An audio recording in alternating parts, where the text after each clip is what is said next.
இந்த super star Rajinikanth இருக்கார்ல sir, அவர்கிட்ட ஒரு நல்ல பழக்கம் இருக்குது. இண்டஸ்ட்ரியில் இருக்கிறவங்க எல்லாருக்கும் தெரியும்.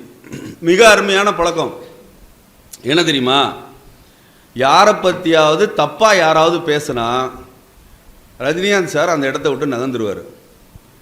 அவர்கிட்ட போய் யாராவது தப்பாக ஒருத்தரை பற்றி சொன்னால் அதுக்கு எந்த பதிலும் சொல்ல மாட்டார்.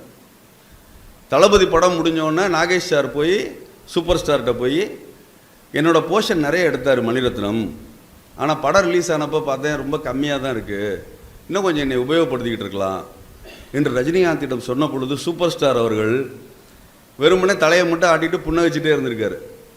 சொல்லி முடிச்சோன்னே எந்த பதிலும் சொல்லாமல் அந்த இடத்த விட்டு போயிட்டார். நாகேஷ் கேட்டிருக்காரு, ஏப்பா இவ்வளோ நேரம் நான் சொல்லிக்கிட்டு இருக்கேன், அந்த மனுஷன் ஒரு பதிலுமே சொல்லலை, பேசாமல் போயிட்டாரேன்னு என்று சொன்ன பிறகுதான் சுற்றி உள்ளவர்கள் சொல்லியிருக்கிறார்கள், பிற மனிதர்களை பற்றி யார் குறை சொன்னாலும் சூப்பர் ஸ்டார் அவர்கள் எந்த விதமான பதிலும் சொல்ல மாட்டார். அதனால்தான் அவர் இன்றைக்கும் சூப்பர் ஸ்டாராக இருக்கிறார்.